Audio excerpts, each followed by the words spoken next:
Hi, this is Michael, VK5REX from Port Lincoln in South Australia. Another YouTube video for you. And today I'm showing you my latest D-Star repeater project. It's a non-Icom D-Star repeater, of course. This one is based on Motorola MCS2000 radios. And this has been built in a similar fashion to the VK5REX D-Star repeater, which you may have seen my other YouTube video showing that. This one is similar in the fact that this will also connect directly to the Icom D-Star repeater controller. You can see both radios here in the rack shelf.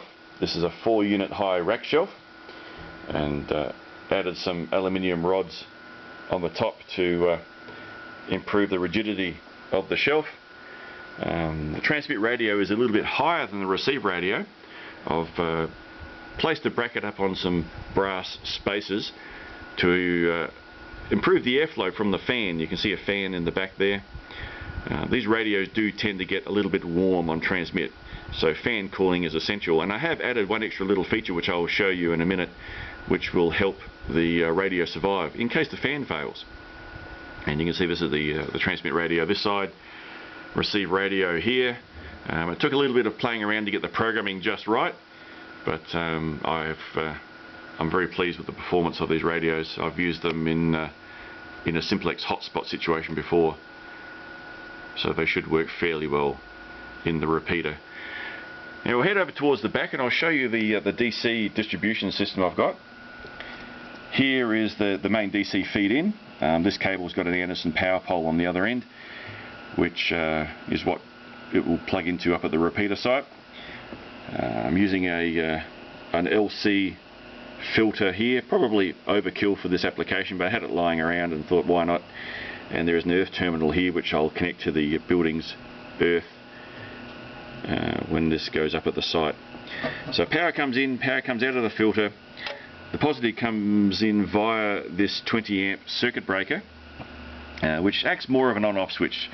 Everything downstream from this is fused at much less than 20 amps, so it's not very likely this is ever going to trip, but it's more of an on-off switch. Next to that, this is all mounted on DIN rail, is 6 terminals arranged in 2 lots of 3, and they're bridged inside with jumpers in the screw terminals in the top. So we've got a positive side and a negative side, and all the DC power for everything on this repeater comes in via here. This pair of wires is for the transmit radio, and this goes via a relay and then out via a fuse and then to the transmit radio. Now the relay performs a very special function.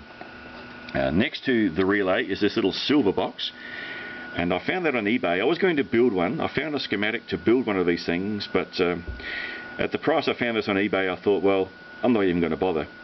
And this is a fan failure alarm, and as it came from the vendor on eBay, there was a little sounder, a little piezo buzzer in here, and its job is to let you know if a fan stops working. And you can see the 80mm computer fan I have here with the positive and negative, and also the pulse width modulated speed output. And they came apart very easily. The case just unclips, and I was able to solder some wires on where the buzzer would normally go, and that goes off to the relay coil under there, and there's also a back EMF diode on there as well. And so what this whole thing does is if the fan fails, it stops power going to the transmit radio, and I can show you how that works. We come here, we can see the fan and we can see the transmit radio, and if I stop the fan with my hand, we can see that the radio turns off. Let the fan spin up again and the radio will come on. Very simple, very elegant, and hopefully if the fan stops, this is going to prevent the radio from cooking itself, especially when this is turned up to 25 watts. I imagine it's going to get even hotter than it does on 5 watts, so I didn't want the radio to kill itself on extended transmit duty cycles or start unsoldering components by itself.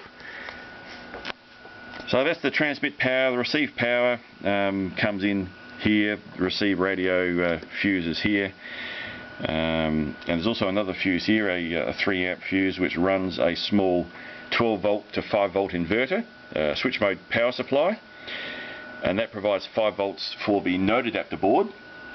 And I'll just come around this side of the repeater, and it's an old Satoshi version 0101 board, but the same board that I'm using at VK5REX, and in the same way as that repeater, I've got one of my ID-RP2C interfaces on top, which allows the CMX589 modem inside this node adapter to talk directly to the Icom controller. There's an RJ45 socket there, and that will plug directly into the ID-RP2C controller up at the repeater site.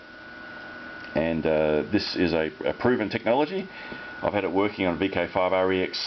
There's several other repeaters around the place which have replaced their Icom hardware with non-Icom hardware using a node adapter board and that interface, and you can find information on that on the VK5REX repeater site, and the website for that is VK5REX.squarespace.com. You can download a document and a PCB Express file. It allows you to get the circuit board and build that up. Very simple. I haven't been selling kits with that at all.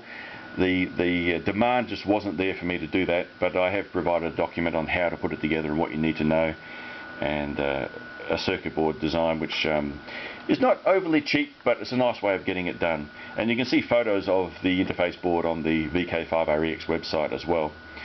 The connections to the Motorola radios are all via 9-pin D connectors. I've settled on this standard. This is what the Icom board uses. This is what the Dutch Star board uses. Fred's boards from the Netherlands. And I've settled on that with most of my node adapter boards. I've got interfaces to go between that and the 6-pin mini DIN for the DV repeater board, and for other radios, the ham-based radios which have the 6-pin mini DIN packet socket. On the receive radio, I had to do a modification to provide a hardware carrier detect line.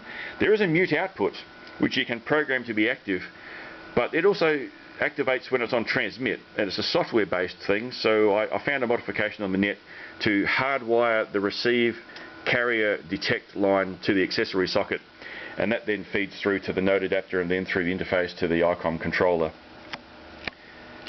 And so that's about it. I don't think there's much more to say.